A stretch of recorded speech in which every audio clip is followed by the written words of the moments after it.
Hey there, it's Alzay Calhoun with Coveted Consultant, and this video is for you if you are trying to add leverage, scalability, and speed to your consulting business.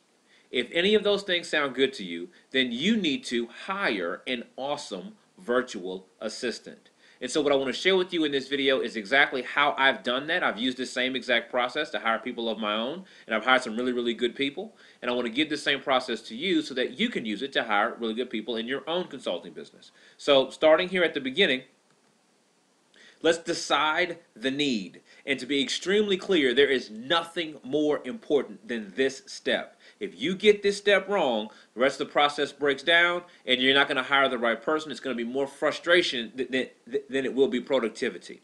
So you've got to decide on three things: the scope of work, the time frame, and how to compensate that person.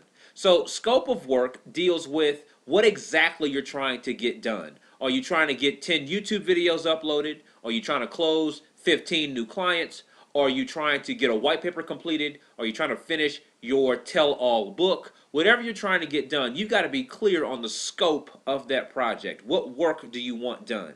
Then you have to decide on a time frame. So is this a full-time job, 40 hours a week? Is it part-time job, or is it project-based? If you've never done this before, project-based is a great place to start. You establish a scope. You choose the size of the project, how long it's going to take, and you just pay to have that one task completed.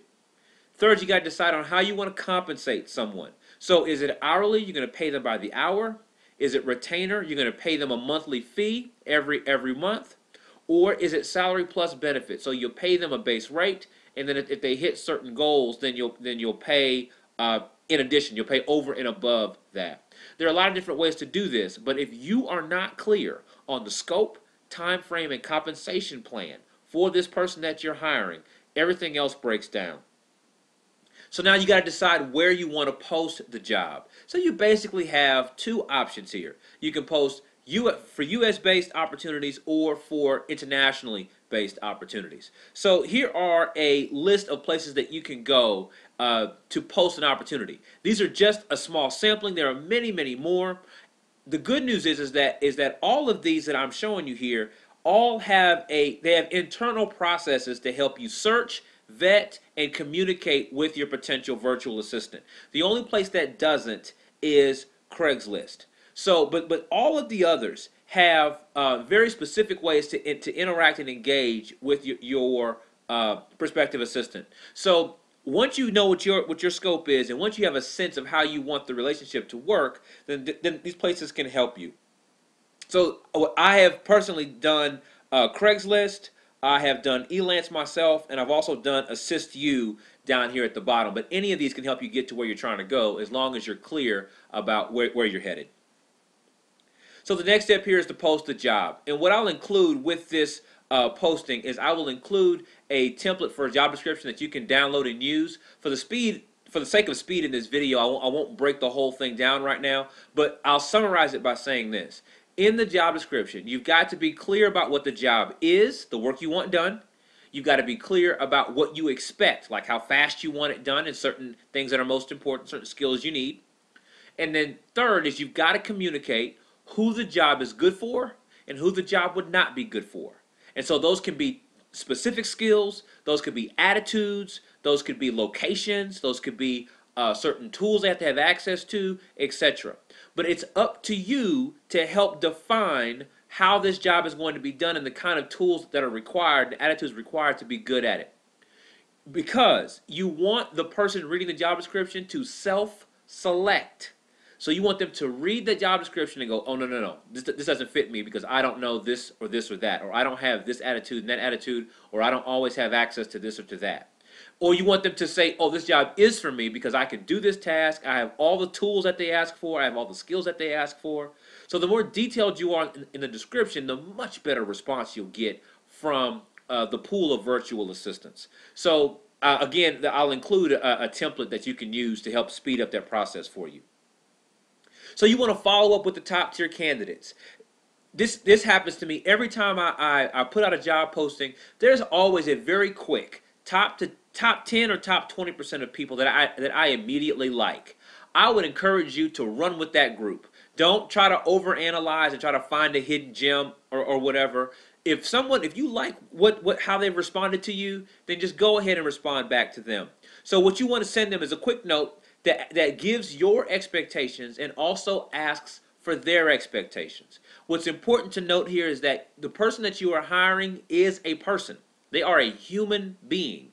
And so if you better understand how the human being works, right, what the person is like, then it's a lot easier to communicate and interact with them along the way. So ask for their expectations and let them tell you. And there's a lot you can learn, not only by how fast they respond to your request, but specifically what they put in their expectations. So then you want to set a quick interview time. That's you've done that before. There's nothing really complex about that. Just set a time to have a conversation. But then you want to actually have the interview. And when you have the interview, it is incredibly important that you listen more than you talk. And you should follow a very simple 80-20 rule. You should be listening 80% of the time. You should be talking 20% of the time. Again, you are hiring a virtual assistant to work with you in your business. If you and that person don't communicate well, then you won't work well together. But if you can't stop long enough to listen to them, then you won't know what they have to say, and you won't appreciate the value they bring to the table. Be very careful not to oversell or even try to sell the job to them at all. They know what the job is because you wrote a clear job description. Listen to them. Ask them the right questions. Let them tell you where they're coming from, and then figure out if they fit or not. If it makes sense as an option, you may have them do a paid test task. And so you would choose your top three people, and you would have them do a task very quickly. You'd pay them a nominal amount to do that task, and then the person who did the task the best is the person that you would hire. But that's optional. You don't have to do that. I've been able to hire some really good people without having to have them do a paid test task. So then you want to just simply choose your winner. So whoever is the person who's the best fit for you, you tell them that you're excited to get started and you begin that process. I would highly recommend that you keep your second and third choice in a folder somewhere, on a list somewhere, so you can refer to them as a backup. You already like them, they already like you, and so if the first person breaks down or you need some help with something else, you have a short list of people to go back to.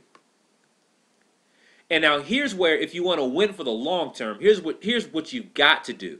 You need to have a training area. So you got to follow up with your hire with some training.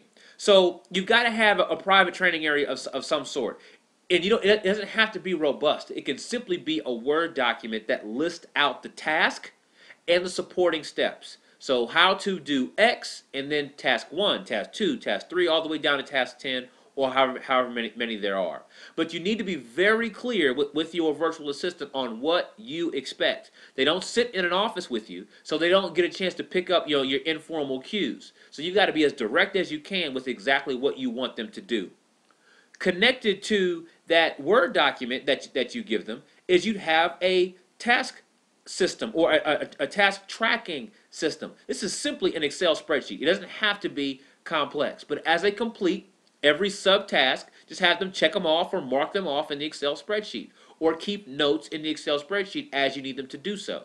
But this helps you understand where they are with the task without you having to call and reach out to them all the time.